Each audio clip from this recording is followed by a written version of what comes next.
जैसा आप बनना चाहते हैं अगर आप वैसा नहीं बन पा रहे हैं तो जानिए गौतम बुद्ध की इस कहानी से। आप सभी लोगों का बहुत बहुत स्वागत है हमारे चैनल पर द सोल टॉक प्रज्ञा।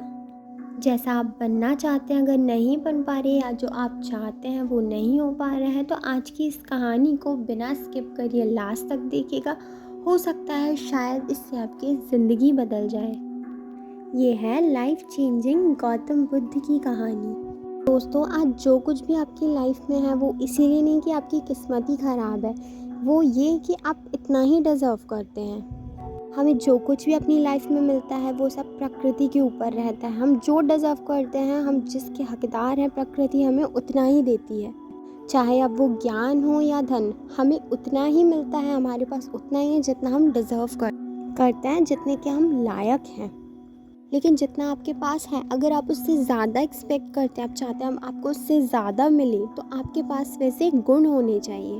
और अगर आप ज़्यादा एक्सपेक्ट करते हैं, ज़्यादा की उम्मीद करते हैं, तो पहले आपको उसके काबिल बनना पड़ेगा। तो हम आपको बताने वाले हैं ऐसा कौन सा गुण है जो आपको काबिल बनाता है। तो अगर आप उस गुण को जानना चाहते हैं तो लास्ट तक आप इस कहानी को ज़रूर सुने। दोस्तों, इस कहानी को बस सुनिएगा या समझिएगा नहीं, इसे अपने अंदर उतारने की कोशिश ज़रूर करिएगा।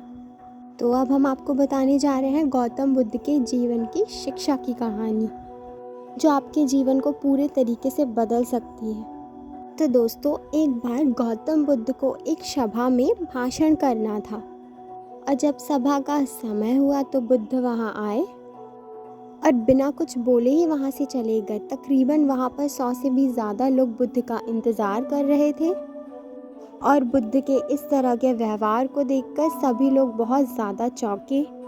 लेकिन किसी ने भी बुद्ध से एक भी किसी भी प्रकार का प्रश्न नहीं किया। दूसरे दिन फिर सभा का आयोजन रखा गया, लेकिन दूसरे दिन फिर संख्या काफ़ी ज़्यादा घट चुकी थी। इस बार टोटल 80 लोग सभा में बैठे हुए थे और इस बार फिर बुद्ध ने वही किया जो उन्होंने पहले किया था। वो बिना कुछ बोले ही वहाँ से चले गए। लोग दोबारा से चौंके, लेकिन किसी ने भी उनसे कोई प्रश्न नहीं किया। एक बार फिर सभा का आयोजन किया गया और इस बार संख्या काफ़ी ज़्यादा घट चुकी थी, लेकिन इस बार सिर्फ 50 ही लोग आए हुए थे सभा में। इस बार फिर बुद्ध सभा में आए, इधर उधर देखा और चले गए। काफ़ी लोग क्रोधित भी हुए क्योंकि लोग अपना काम छोड़ कर आए हुए थे, लेकिन इस बार भी उनसे किसी ने कुछ भी नहीं कहा। अगले दिन एक बार फिर सभा का आयोजन किया गया।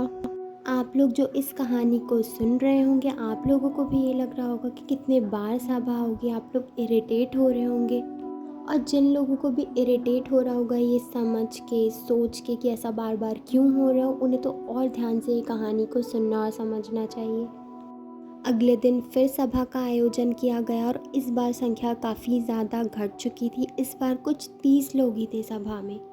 इस बार फिर बुद्ध सभा में आए, उन्होंने फिर वही किया, मुस्कुराए और वे चले गए वहाँ से।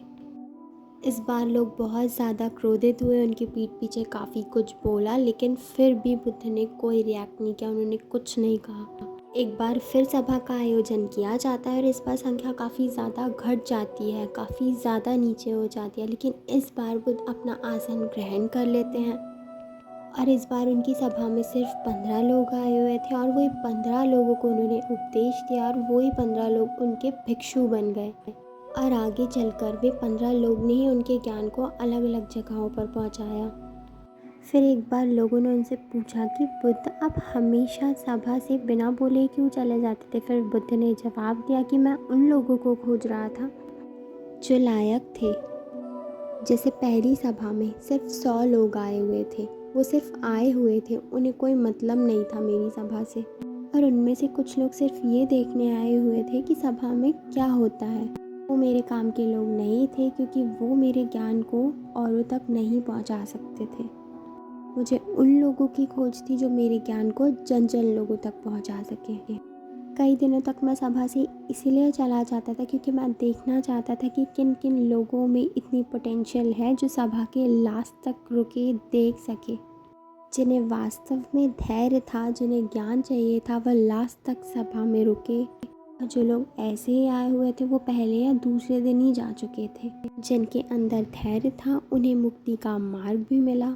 जो लोग जल्दबाजी में थे वे आज अपने घर में बैठे हुए हैं। सवाल ये नहीं कि मैं तुम्हें क्या दे सकता हूँ, सवाल ये है कि तुम मुझसे क्या ले सकते हो। तुम्हारा पात्र कितना बड़ा है, तुम कितने के हकदार हो, और जितने के तुम हकदार हो उससे ज़्यादा तुम्हें नहीं मिलेगा। फिर वो व्यक्ति बुद्ध से पूछता है कि बुद्ध लायक कैसे बने।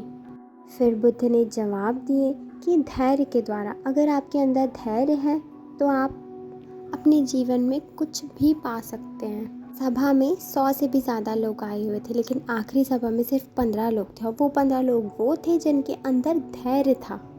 अगर आपके जीवन में आपका लक्ष्य कुछ भी हो, अगर आपके अंदर धैर्य नहीं है तो आप सफलता तक कभी भी नहीं पहुंच सकते हैं। फिर वो व्यक्ति बुद्ध से पूछता है कि वो अपने अंदर के धैर्य को कैसे बढ़ाए। फिर बुद्ध ने जवाब दिया, अगर आप हर रोज़ निरंतर अभ्यास करेंगे, ध्यान करेंगे तो आपका धैर्य अपने आप ही बढ़ जाएगा। कोई व्यक्ति ध्यान करने की शुरुआत करता है तो उसके मन के सामने काफ़ी सारी अड़चनें आती हैं, काफ़ी कुछ मन में आता है जिसके वजह से मन में काफ़ी सारी अड़चनें आती हैं, लेकिन उस इंसान का धैर्य उसे एक दिन उसके लक्ष्य तक पहुंचा ही देता है। फिर वो व्यक्ति कहता है बुद्ध से कि मैं समझ गया बुद्ध, समझ गया, मुझे निरंतर अभ्यास करने की ज़रूरत है, इसी तरह मेरे अंदर धैर्य की प्राप्ति एक ना एक दिन हो ही जाएगी। दोस्तों, अब ये कहानी के बाद आप सभी लोग समझ गए होंगे कि आप जो पाना चाहते हैं वो आपके पास क्यों नहीं है, क्योंकि आपके अंदर धैर्य नहीं है। तो आप लोग हर रोज़ निरंतर अभ्यास करें धैर्य की प्राप्ति का। जिस दिन आपके अंदर धैर्य आ जाएगा उस दिन आप वो सब कुछ पा लेंगे जो आपने चाहा है, और ऊपर वाला आपको उससे कुछ ज़्यादा ही दे देगा। इसीलिए आप जो डिज़र्व करते हैं वो आपको एक ना एक दिन ज़रूर मिलेगा। तो बस आप लोग हमेशा धैर्य बनाए रखें। धन्यवाद।